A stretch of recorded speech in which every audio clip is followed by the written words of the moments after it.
Ante su conducta vertical, la acusación de comunista tronó en todo el ámbito nacional. No solo en los periódicos y revistas, en la radio y la televisión, sino también en las conversaciones privadas, en los corrillos más íntimos, en los medios intelectuales, a nivel de empresarios y militares.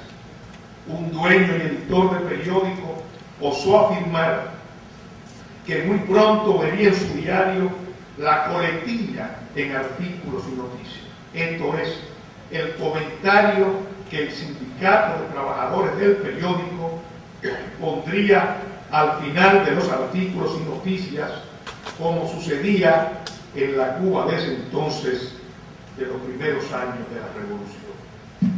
Juan Bosch se mantuvo intransigente.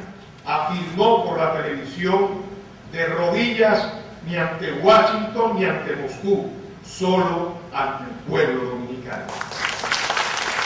De nada valió el historial del profesor Bosch, su lucha de más de un cuarto de siglo a favor de la democracia, sus enseñanzas políticas para la construcción de un sistema fundamentado en la libertad de públicas.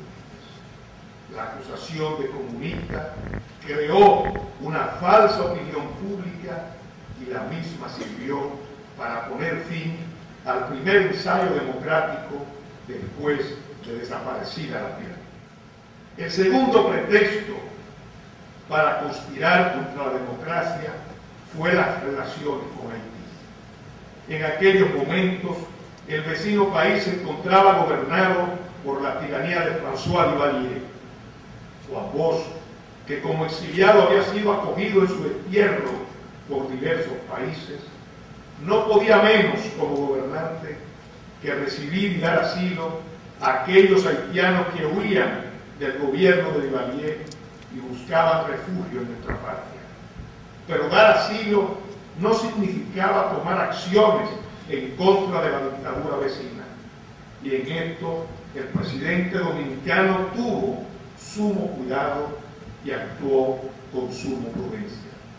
Recuerdo perfectamente haberlo visitado en esos días en compañía de los demás dirigentes de la juventud del Partido Revolucionario Dominicano para solicitarle nos concediera media hora de tiempo en la oficial radio de televisión dominicana para difundir en creol un programa destinado a la lucha por la libertad del pueblo haitiano. Nos explicó paciente y detalladamente que no podía acceder a nuestra petición por las implicaciones internacionales que tendría nuestro propósito.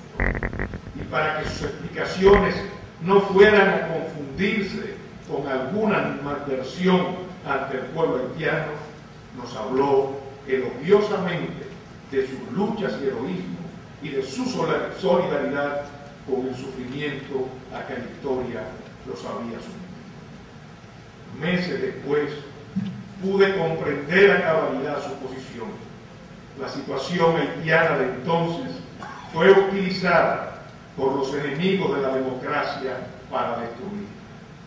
Bosch posteriormente lo explicaba con estas palabras: por un cubano exiliado me enteré de que en una zona militar en el interior del país, oficiales dominicanos estaban entrenando haitianos.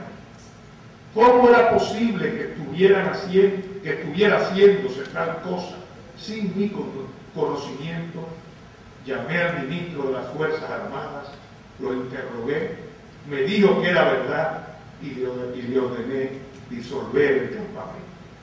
Efectivamente, los poderes fácticos, nacionales e internacionales, se movieron a lo largo de aquellos 7 meses en busca de crear incidentes entre los dos países.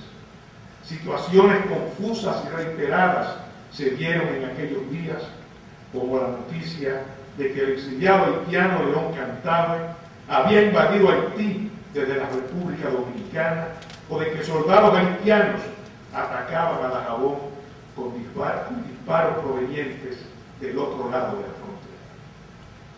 La verdad sea dicha, el gobernante dominicano estaba consciente de que se buscaban pretextos para derrocarlo. La acusación de comunista era una de ellas, a la cual se añadía la creación de dificultades con el vecino haitiano. Como demócrata carta cabal, Bosch no podía simpatizar con la dictadura de Duvalier y dentro del contexto internacional que le tocó gobernar, actuó con prudencia, actuó políticamente denunciando la dictadura, pero evitando cualquier acto de provocación. A pesar de este comportamiento, los extraños incidentes con Haití fueron utilizados a la hora de destruir la democracia. Todavía hoy se escriben algunos ensayos en los que se acusa a Juan Bosch de haber movilizado tropas dominicanas para invadir Haití. Nada más lejos de la realidad. Hubo campamentos de exiliados haitianos con el desconocimiento del mandatario. Hubo trasiego de armas por la frontera sin que Juan Bosch lo supiera. Hubo afán de lo que él llamó la oligarquía de provocar incidentes fronterizos con el avieso propósito de desacreditar al gobierno y de contribuir así con la terminación de la democracia. Un tercer pretexto también fue utilizado: la reforma constitucional. Una constitución de avanzada para su época, con la cual se pretendía el establecimiento de un régimen democrático fundamentado en la justicia social. Para los sectores dominantes de la sociedad de aquella época, formados bajo una tiranía sofocante en el ámbito de los derechos sociales, educados en el temor y el odio al comunismo, atrapados en el fragor de la Guerra Fría, la Constitución de 1963 fue considerada como un atentado a los valores cristianos de nuestro pueblo, como un obstáculo a la inversión de nuevos capitales y como un escándalo para la estabilidad de la familia. Desde que se conocía el proyecto, se levantaron voces para acusar al gobierno y su presidente de querer establecer un Estado contrario a la democracia